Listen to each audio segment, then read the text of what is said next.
Lucas 22, 28 diz assim: vocês são os que têm permanecido comigo nas minhas tentações. Amém?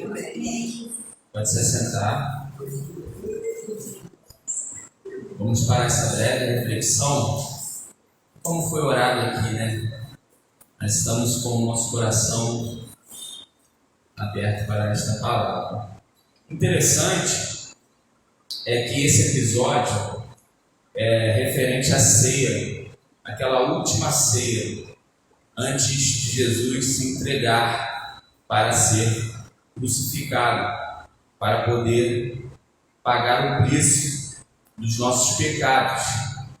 Agora, tem alguns detalhes aqui que, se a gente fizer as leituras completas dos evangelhos, nós vamos ver que os discípulos, mesmo tendo recebido ali toda aquela instrução de Jesus, os ensinamentos sendo vistos ali na prática, Jesus vai realizar a ceia, vai ser realizada aqui a última Páscoa, onde ele vai repartir o cálice.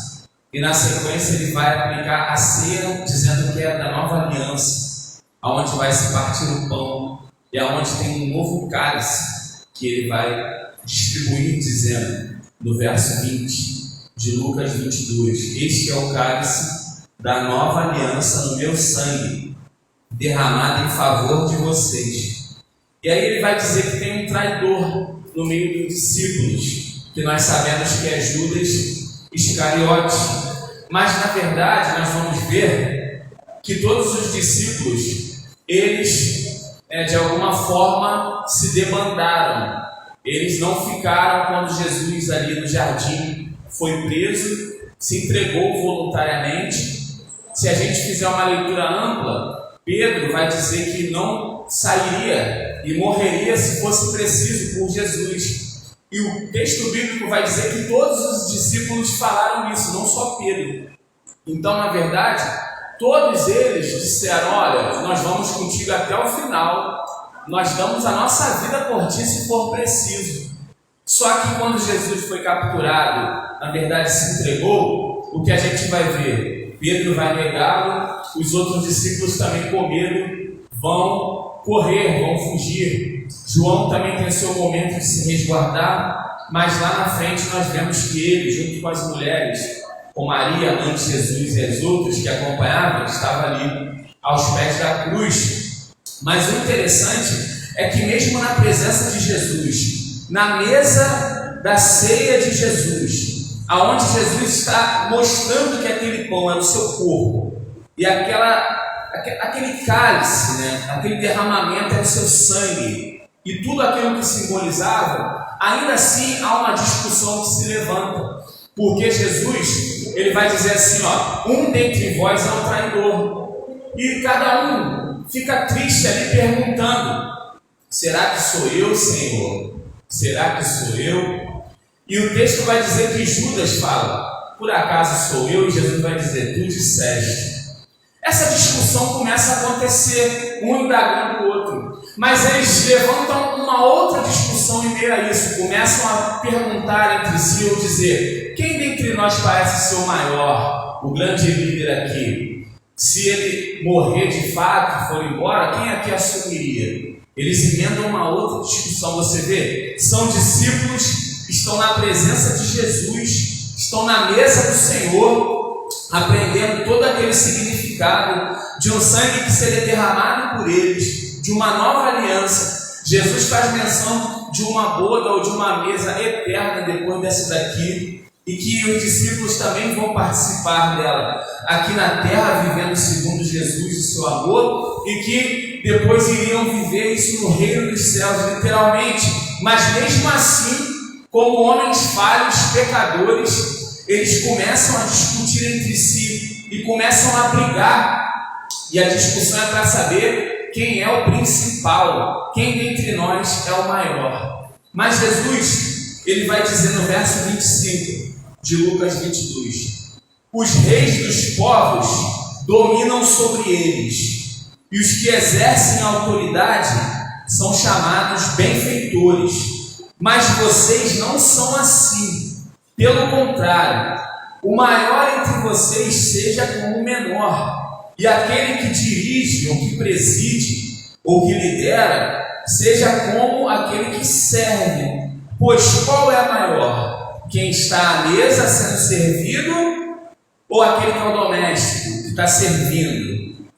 Por acaso o maior não é quem está sentado à mesa? Sim. Mas Jesus vai dizer: eu, no meio de vocês, não sou como quem é servido, eu sou como quem serve. E aí, em João 13, a gente vai ver nesse mesmo episódio, ele lavando os pés dos discípulos, mostrando ali o serviço, a humildade.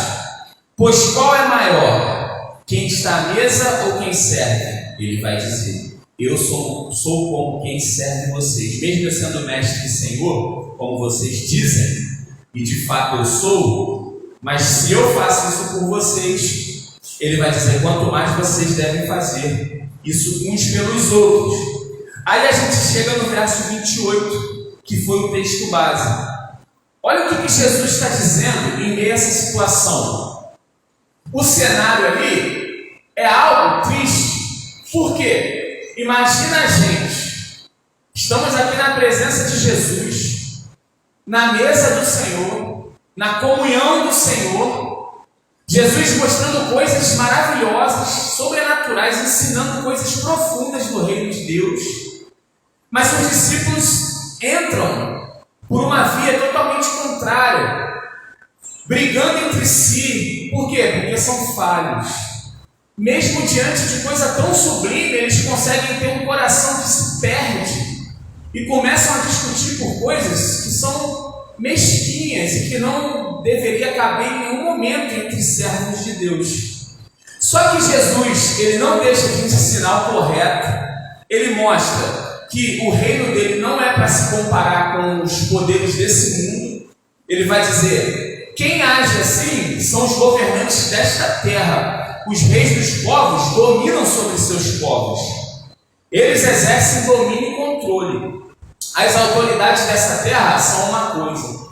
O meu reino não pode ser colocado em pé de igualdade, porque o meu reino não pode tomar como modelo os modelos estabelecidos neste tempo, nesta era, neste século, neste mundo.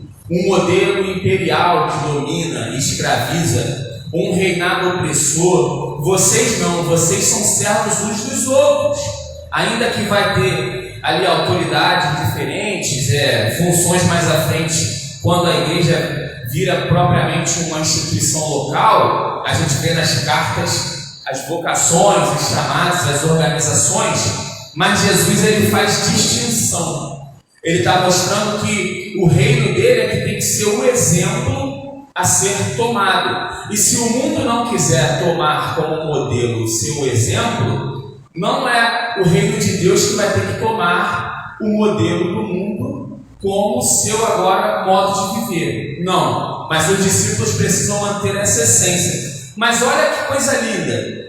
Jesus ele não deixa de apontar aonde eles estavam equivocados, mas ele todavia não traz uma palavra que assassina ou que coloca os discípulos como pessoas que deveriam abraçar aquela palavra para ficarem abatidos. Não, ele não deixa de exortar em amor, ele não deixa de mostrar que ele mesmo é o exemplo a ser seguido, porque ele não só falava, mas a vida dele mostrava isso.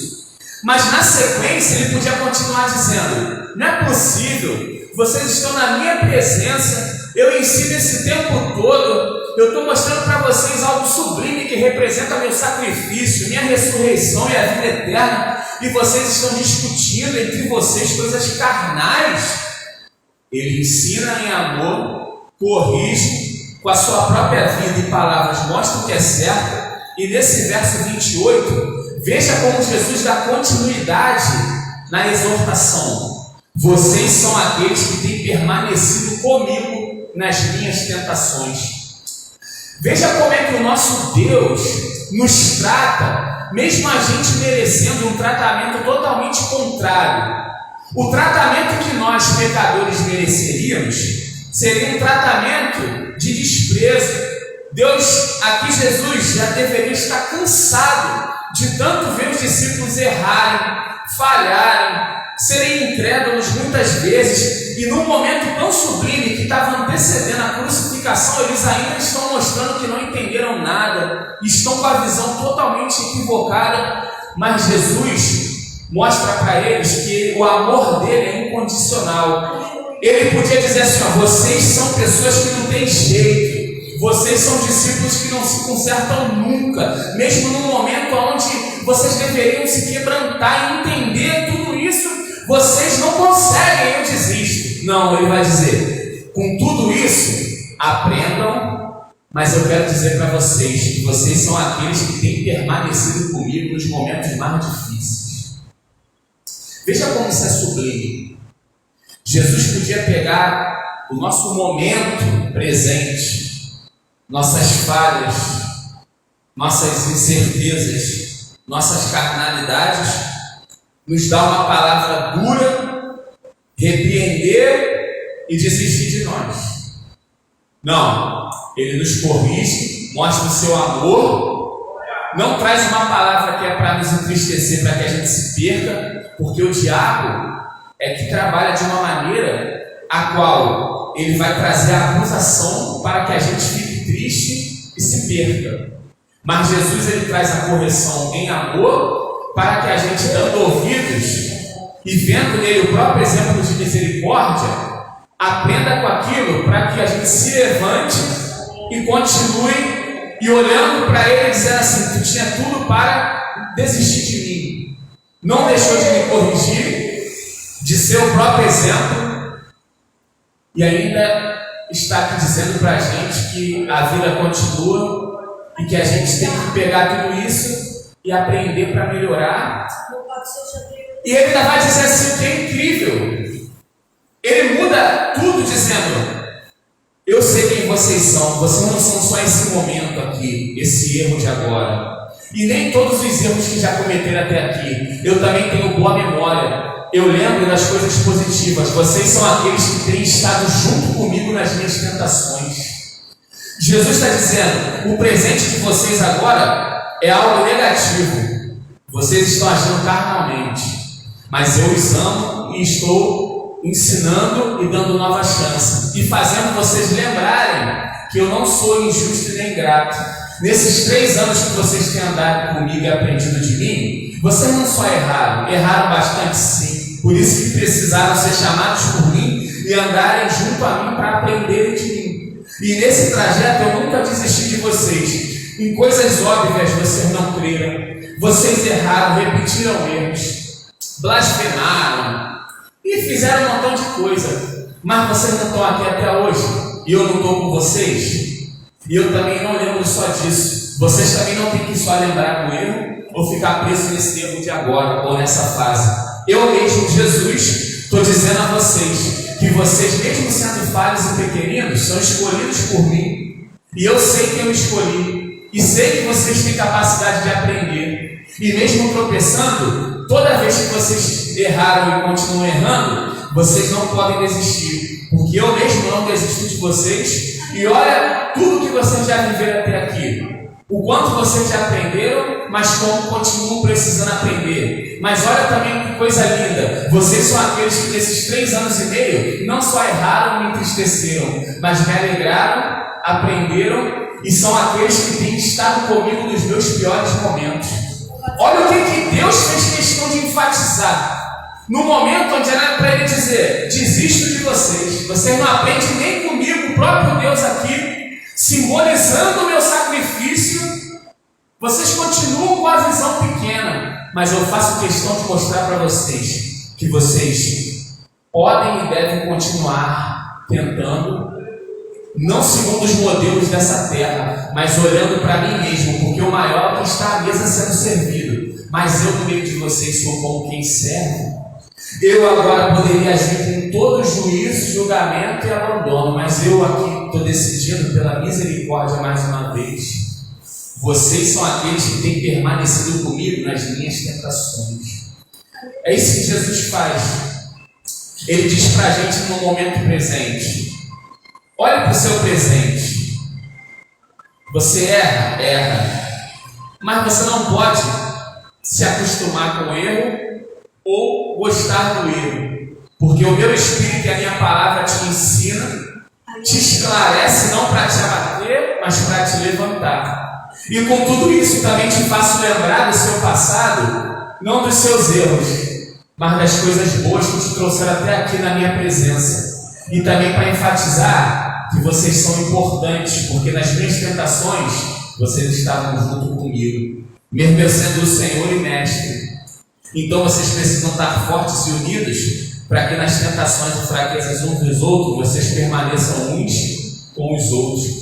Vejam o olhar de Jesus, isso é fantástico. É um Jesus que está dizendo: eu não me esqueço da nossa caminhada junto.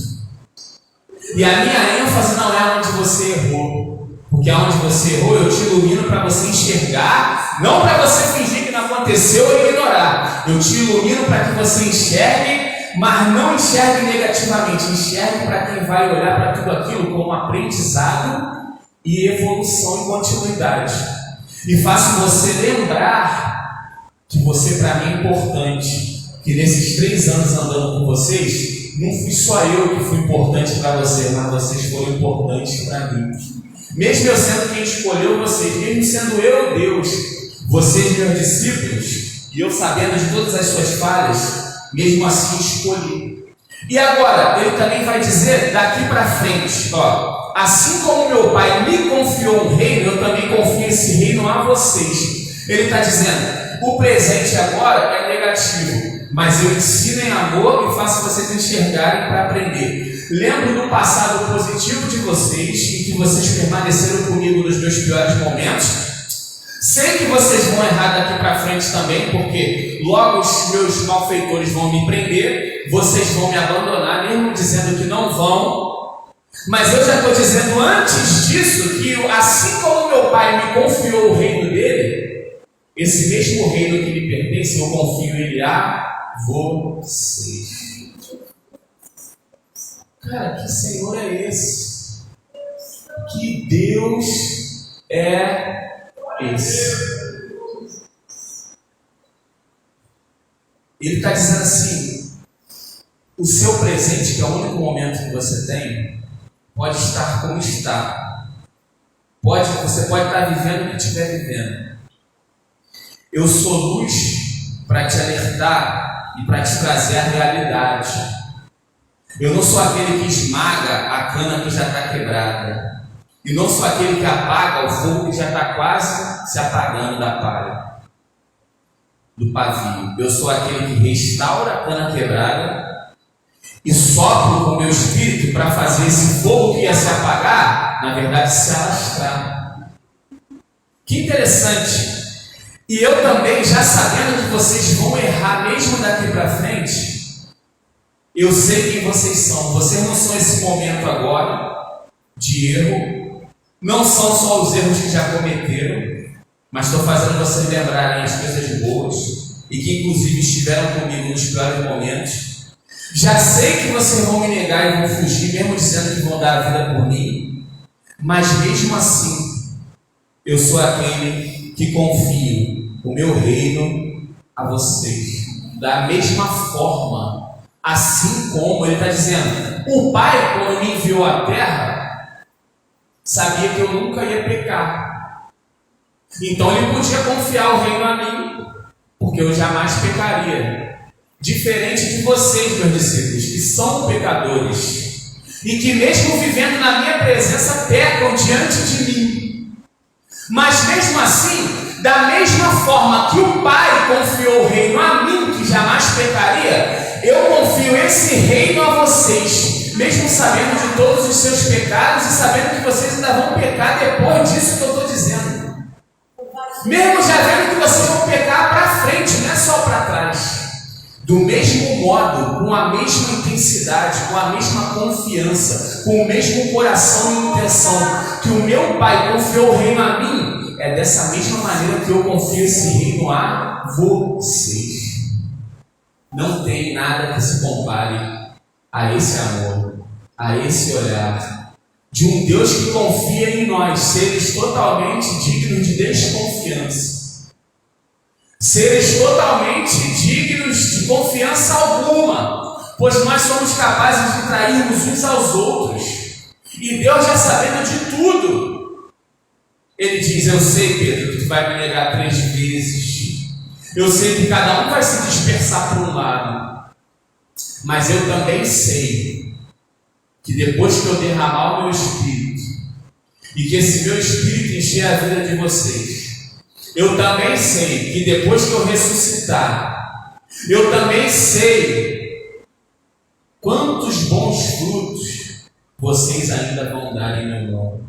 Pedro, eu confio meu reino a ti, porque eu sei que você vai me negar pela sua fraqueza humana, mas eu também sei que você vai ser aquele que lá na frente, depois que o meu Espírito for derramado e encher vocês, você vai trazer uma mensagem usada por mim, que vai gerar conversão e batismo em milhares de pessoas.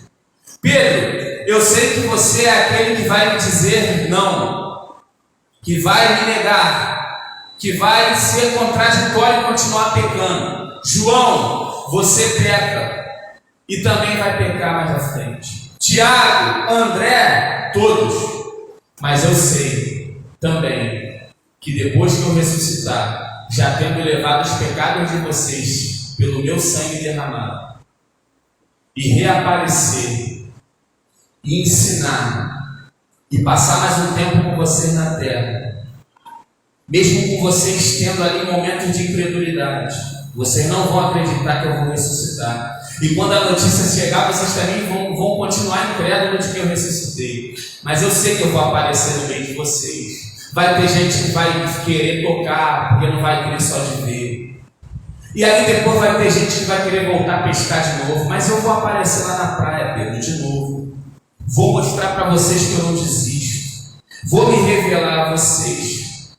Aí, para a gente terminar, veja em Mateus 26. Lá no verso 31 em diante.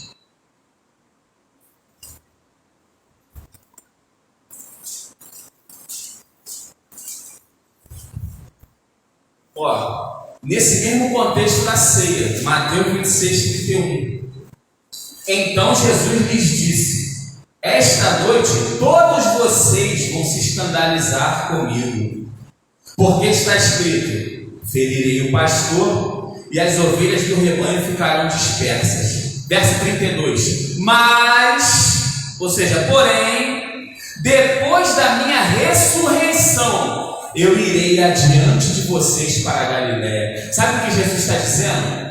Mesmo vocês me traindo e me negando, quando eu ressuscitar, eu não vou abrir mão de continuar sendo o bom pastor da vida de vocês. Porque ele está dizendo: eu vou ser ferido como pastor, as ovelhas vão fugir cada um para o seu lado.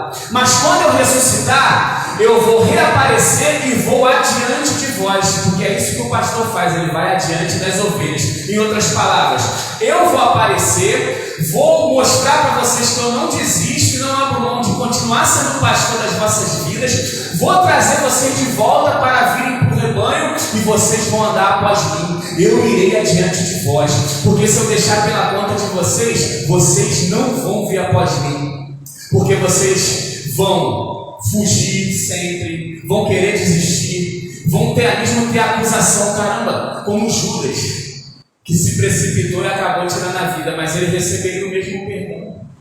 Não seria diferente, Jesus o perdoaria também, mas só não teve chance porque ele tirou a própria chance. Mas quando ressuscita, avisa a Pedro, fala o nome dele, porque foi aquele que negou literalmente com as palavras, sendo avisado antes. E diga também aos outros discípulos. Jesus está dizendo: pode ter certeza que eu vou reaparecer, e as ovelhas que se dispersaram porque o pastor delas foi ferido, porque na verdade se entregou por elas, esse mesmo pastor é que vai aparecer de novo, voluntariamente, chamando de novo vocês para o lugar de onde vocês nunca deveriam ter saído. Mas o meu amor compreende e até já sabia. Então, já sabendo, eu poderia desistir. Mas mesmo já sabendo, eu disse antes que confio o meu reino na mão de vocês, mesmo sendo aqueles que me vendem, por moedas de prata, mesmo sendo aqueles que dizem que não me conhecem, que nunca andaram comigo. Eu vou ressuscitar e vou adiante de vós, porque eu não abro mão de ter vocês como meus discípulos e seguidores, que vão, depois da ressurreição, andar após mim até os confins da terra, levando este testemunho. E quando eu derramar o meu Espírito, a ficha de vocês vai cair. E vocês vão olhar para tudo isso que até agora vocês não compreenderam muito bem. O meu Espírito vai tirar todas as escamas que ainda estão nos olhos, todos os comichões que ainda estão nos ouvidos, todo o bloqueio que até aqui vocês ainda têm, a ponto de perguntar quem é este que até o vento e o mar obedece, sendo que na verdade já era para saber quem ele era, meu Deus. Mas quando o meu Espírito entrar, encher e transbordar no coração daqueles que perseverarem unânimes até o dia que ele será derramado no Pentecoste, vocês enxergarão, entenderão, compreenderão, a ponto de serem aqueles que darão a vida por mim. Porque o único que vai morrer de velhice, mas ainda assim sendo fiel e pregando e ensinando até quase 100 anos, é João. Os demais, esses mesmos que disseram não, esses mesmos que traíram, esses mesmos que estavam disputando diante da ceia quem era o maior, esses mesmos que queriam viver em comparação com os reinos desse mundo, esses mesmos que Jesus diz: não, eu sei quem vocês são de verdade na essência, porque fui eu que regenerei essa essência e sou eu que vou continuar trabalhando nela até o final.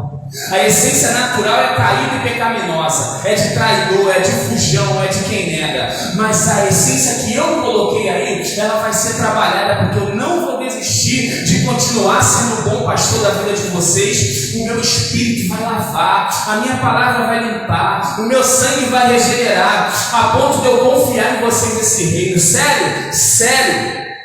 Porque a negação, a fuga, vai durar só um tempo. E ainda que vocês sejam pecadores até o final da vida, porque vão morrer sendo pecadores, mas não vão ser mais aqueles que vivem na prática ou quem está enganado. Vocês vão até ter tropeços, mas na verdade não serão pecadores voluntários, a ponto daqueles que me negaram antes vão até ser presos por não me negar lá na frente.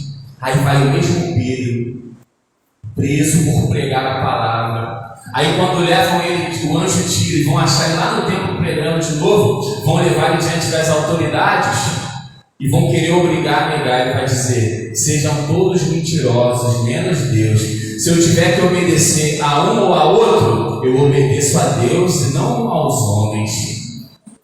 Olha que lindo! É o mesmo Pedro, é o mesmo Tiago, que lá no capítulo 12 de Atos vai perder a vida por amor a Jesus, sendo passado a fio da espada. São os mesmos discípulos que a história vai mostrar que André também foi crucificado em forma de X na cruz decruçada. E todos os outros discípulos que foram levando ide morreram em algum lugar torturado, e não só os 12, mas muitos outros discípulos dos discípulos, discípulos dos apóstolos.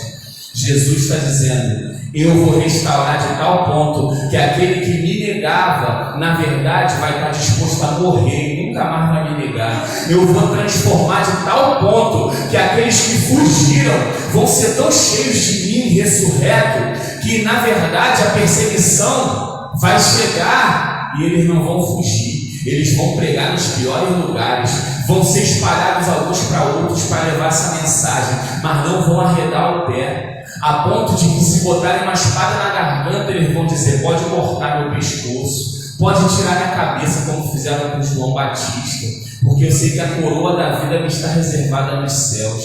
Aí vai Pedro e depois Paulo, chamado pelo próprio Jesus ressurreto, vão morrer crucificados de cabeça para baixo. Pedro, Paulo com a cabeça degolada, ambos mortos por Nero.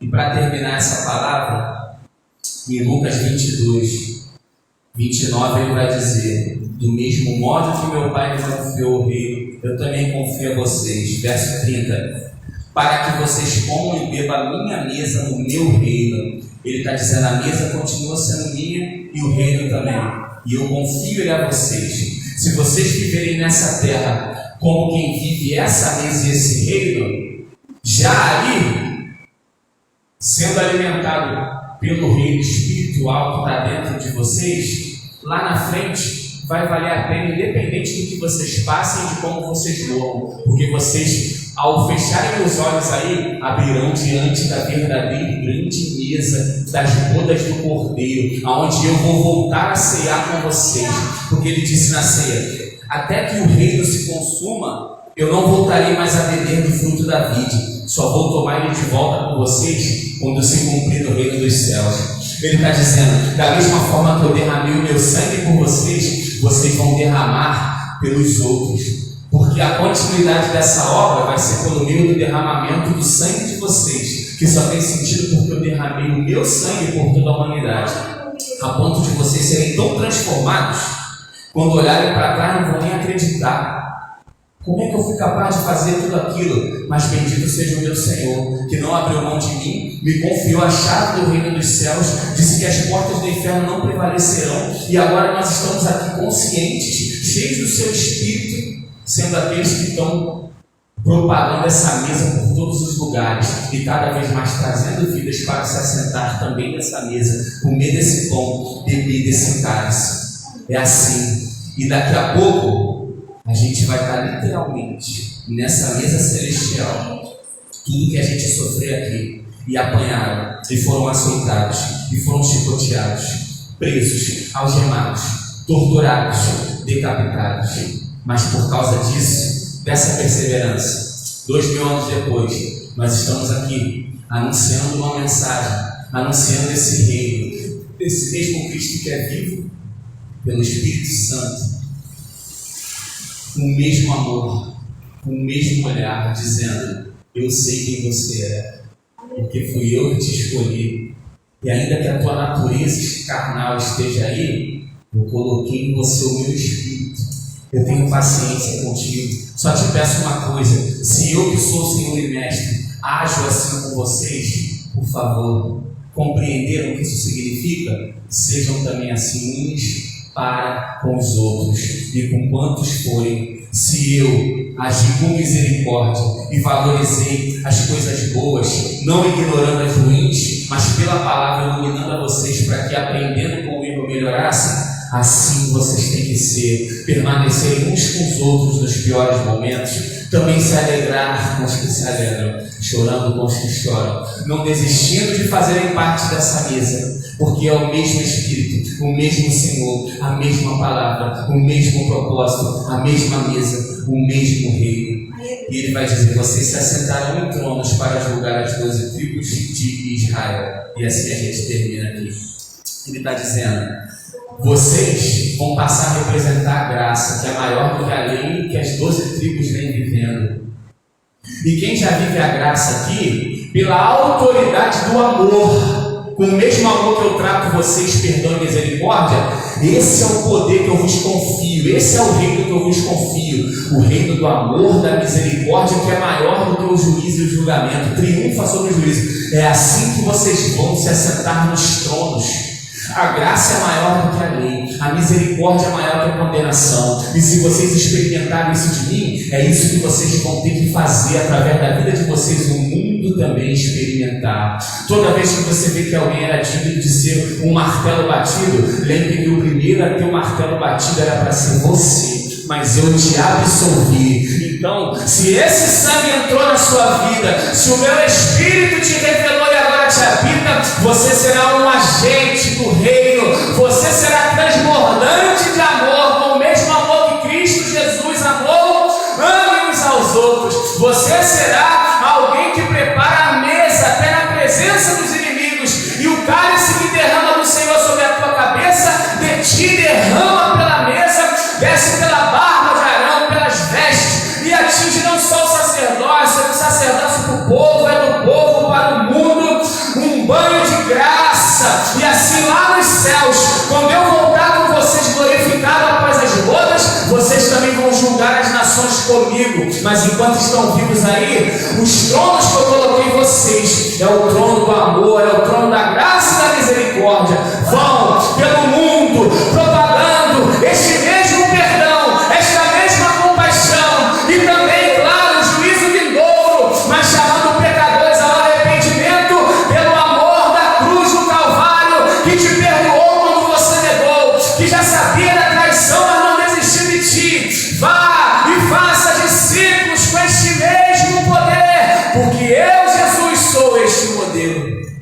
E é assim que vocês vão dar continuidade.